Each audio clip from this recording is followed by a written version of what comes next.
Et voici les experts qui vous informent en ce 21 décembre. Emmanuel Dutheil, l'économie en marche. Alex Taylor pour l'international. Alexandre Caraï, la politique. Et Nicolas Caro pour l'innovation. Bienvenue à vous, messieurs. Bonjour Wendy. Oh, c'est beau ça. On pourrait faire même en plusieurs langues. On va commencer par l'économie et une décision qu'il nous faut comprendre avec vous, Emmanuel. EDF est entré au CAC 40 il y a 10 ans. Eh bien, EDF annonce, et ça va se passer aujourd'hui, qu'il sort du CAC 40. Pourquoi ? Oui, comme vous l'avez dit Wendy, c'est avant tout un symbole parce que le CAC 40, c'est une vitrine pour toutes les entreprises françaises. C'est là qu'on trouve les plus grosses. Et sortir du CAC 40, finalement, c'est un peu être relégué. Il faut dire que l'action a été divisée par 2,5 depuis son introduction en bourse. C'était en novembre 2005. À l'époque, ça avait été un événement, mais ça s'était déjà mal passé le jour de l'introduction en bourse, comme quoi peut-être. Et rien que depuis le 1er janvier, l'action EDF a chuté de plus de 40%. Et pourquoi cette relégation ? Eh bien, même si EDF, et on ne le sait pas toujours, est le premier producteur d'électricité de la planète, c'est un leader qui n'est pas au mieux de sa forme aujourd'hui.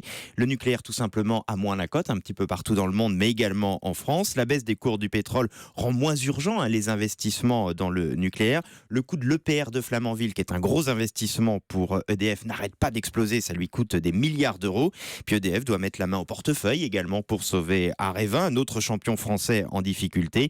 L'entreprise est en plus souvent impactée par des décisions politiques, allez, on va le dire, pas toujours très cohérentes sur ses prix. Et puis là aussi, EDF est engagé dans des discussions très compliquées avec ses syndicats pour renforcer sa compétitivité. Du coup, on comprend mieux cette sortie du CAC 40 qui, comme vous le voyez, va au-delà du simple symbole. C'est un mauvais coup pour l'État qui détient 85% des actions. Oui, effectivement, puisque l'État français a donc perdu d'une certaine manière en capitalisation depuis cette entrée en bourse, puisque EDF vaut aujourd'hui 2,5 fois moins cher que quand on l'a introduit en bourse en 2005. Oui, c'est un signal noir aussi pour l'entreprise. La nature a horreur du vide. Est-ce que la place d'EDF va être remplacée de fait au CAC 40 ? Oui, et c'est assez rare que c'est une entreprise totalement inconnue du grand public qui va arriver au CAC 40. C'est une entreprise qui s'appelle Klépierre. Je ne sais pas si quelqu'un autour de la table connaît. L'immobilier ? Klépierre, c'est de l'immobilier, effectivement. Ils ont notamment des grands centres commerciaux. On va en citer 2. Créteil-Soleil en banlieue parisienne et Grand Littoral à Marseille. C'est l'une des plus grosses foncières, c'est comme ça qu'on appelle cette activité d'Europe. Voilà pour la une économique, Emmanuel Dutheil. On part à l'étranger et on attend votre analyse au lendemain des élections législatives en Espagne, Alex Taylor. Analyse d'un scrutin qu'on disait serré. Qu'en retenez-vous de cette élection ? Surtout le mot espagnol pour casse-tête, rompecabezas.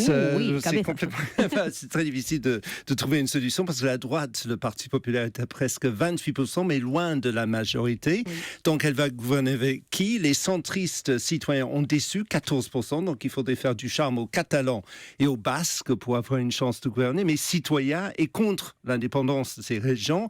À gauche, le PS enregistre son plus bas score depuis la démocratie avec 22%, talonné par Podemos, la gauche radicale, avec 20%, mieux que prévu. Donc c'est totalement ingobernabilidad. Ah oui, dites donc, vous maniez très bien l'espagnol aussi. Il y a le renouvellement politique, j'imagine, en toile de fond. La leçon derrière les chiffres, c'est ça ? La leçon à retenir, c'est droite-gauche, c'est fini. Maintenant, c'est jeunes contre les vieux et villes contre la campagne. Les petites villes et la campagne ont conservé le système Parti populaire et Parti socialiste. Les grandes villes ont beaucoup adopté Podemos et Citoyens. Puis les femmes, surtout, on en parle un tout petit peu moins dans les analyses, mais il faut savoir que Mariano Rajoy, le Premier ministre, est plus ou moins dépassé par sa très médiatique numéro 2, je vous en ai parlé la semaine dernière, Soraya Sáenz de Santa María Antón. Et puis au PS aussi, la présidente de l'Andalousie a brillé beaucoup plus que le dirigeant du PS. C'est un avertissement quand même aux formations politiques traditionnelles, vous le dites bien. Et comment ? Qu'est-ce que ça change pour l'Europe ? C'est la Catalogne à nouveau qui soit le faiseur de roi, mais c'est pas évident car les pro-indépendantistes se disputent tout le temps en ce moment. Mais à long terme, avec une Espagne de plus en plus ingouvernable, c'est l'indépendance qui va devenir de plus en plus inévitable et ça va faire, à mon avis, boule de neige dans d'autres régions. L'Écosse, déjà, attend ce signal. L'Italie du Nord, donc le brouhaha ibérique de ce matin, donne un sérieux coup de fouet à l'Europe des régionalismes, à mon avis. Merci. Et on parlait tout à l'heure de la provocation des Corses, justement, après les régionales et les nationalistes à la tête. Il y a des enseignements tirés pour la politique française, notamment la question, effectivement, de la proportionnelle. Ça apporte pas de l'eau au moulin à ceux qui sont favorables favorable, parce qu'effectivement, il y a un problème. Aujourd'hui, l'Espagne va être obligée de faire des coalitions, et ça, c'est un problème. Et puis aussi, ça dit bien que la recomposition politique est en marche, aussi en Espagne et dans beaucoup de pays d'Europe. Et peut-être les femmes aussi. Donc peut-être aussi un les autre femmes en renouveau. France. Voilà. Merci, monsieur Taylor. Alors, vous gardez la parole, tenez, Alexandre Carra, parce que vous nous révélez que les annonces, on a parlé de ce séminaire, ce grand séminaire sur l'emploi à l'Élysée ce week-end, eh bien, les annonces promises après les régionales devraient avoir lieu finalement au mois de janvier. Oui, Wendy, il faudra que vous soyez encore un tout petit peu patiente. Ces annonces devraient être faites par le président de la République. Ça sera le 18 janvier, lors de ses vœux aux forces économiques, devant le Conseil économique, social et environnemental. Ça ne sera pas fait donc par François Hollande le 31 décembre au soir. C'est vrai, Wendy, c'était compliqué pour deux raisons. La première, c'est que l'important, c'est le périmètre de ces mesures ne sont pas encore arrêtés, font l'objet actuellement de ce qu'on appelle des navettes interministérielles, c'est-à-dire que les ministères discutent entre eux pour savoir qui va payer, qui va faire quoi. La deuxième, c'est que lors de ses vœux, François Hollande a prévu de faire le bilan de l'année 2015 et surtout de définir le cap de la fin de son quinquennat. Donc vous voyez, ça ne sera pas vraiment le moment pour ces annonces. Est-ce qu'on connaît un peu la substance de ces mesures précisément sur Écoutez, l'emploi ? ce qu'on sait, Wendy, déjà, c'est qu'elles ne seront ni dans la loi de Myriam El Khomri, ni dans celle d'Emmanuel Macron. Elles vont porter essentiellement sur la formation et sur l'apprentissage. Elles seront de grosses annonces dotées d'un budget qui reste à définir et qui sera partagé entre l'État, les régions et les partenaires sociaux. L'objectif, évidemment, est de remettre très vite des chômeurs au travail grâce à la formation et à l'apprentissage et évidemment, vous en doutez, de permettre de les faire sortir des statistiques du chômage. Alors pour financer ces mesures, il devrait y avoir un collectif budgétaire qui se tiendra dans le courant du premier semestre 2016. Oui, plan massif pour la formation des chômeurs, c'est ce qu'on attend, Emmanuel Dutheil. Oui, effectivement, de toute façon, on sait qu'on a un record quasi européen sur l'emploi des jeunes, donc effectivement, il faut aller très vite là-dessus. Après, c'est marrant de voir le revirement sur l'apprentissage, puisqu'en grande partie, si l'apprentissage a un peu baissé, c'est parce qu'il y avait eu des incitations fiscales qui ont été enlevées au début du quinquennat. Il y a eu beaucoup de critiques faites là-dessus.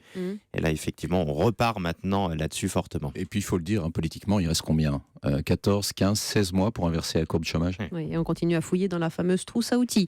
7h21. Retrouvez l'innovation du jour avec EDF. L'innovation, c'est l'autre homme de la bande ce matin, Nicolas Caro. Alors, vous nous parlez d'une voiture qui se conduit, ça c'est bien, Oui. mais qui se conduit par la pensée. Oui, et ça marche, plutôt ça roule. C'est l'invention d'un certain Zhang Zhao, un chercheur chinois. Il a mis au point un système qui lui permet de conduire sa voiture en touchant ni aux pédales ni au volant, par la pensée donc. Alors pour l'instant, il parvient seulement à avancer et reculer et verrouiller les portières, mais c'est déjà impressionnant. Ah, c'est pas mal, en effet, elle roule comment alors ? En fait, il utilise un casque EEG, c'est-à-dire électroencéphalographique. Oui. 16 capteurs qui analysent en temps réel l'activité électrique du cerveau. Lorsque Zhang Zhao pense en avant, son cerveau ne se comporte pas de la même façon que lorsqu'il pense en arrière ou fermer les portières. Le casque est capable d'analyser ces ondes cérébrales et d'interpréter les ordres. Et ensuite, il transmet au système électronique de la voiture qui avance ou qui recule ou qui ferme les portières. Il ne faut pas avoir d'hésitation. Non, c'est ça. Mais la nature Faut peut se concentrer. traduire l'hésitation et s'arrêter. Hein.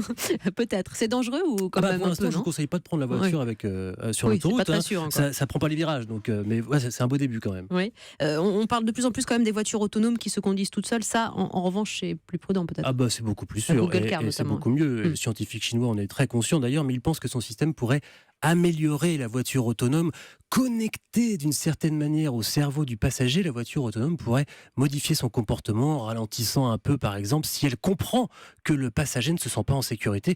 Vous serez en phase avec la voiture et puis vous pourrez ouvrir les fenêtres, allumer la radio, rien qu'en y pensant, et ça c'est déjà magnifique. Merci beaucoup, Nicolas Caro. Ça roule. Hein.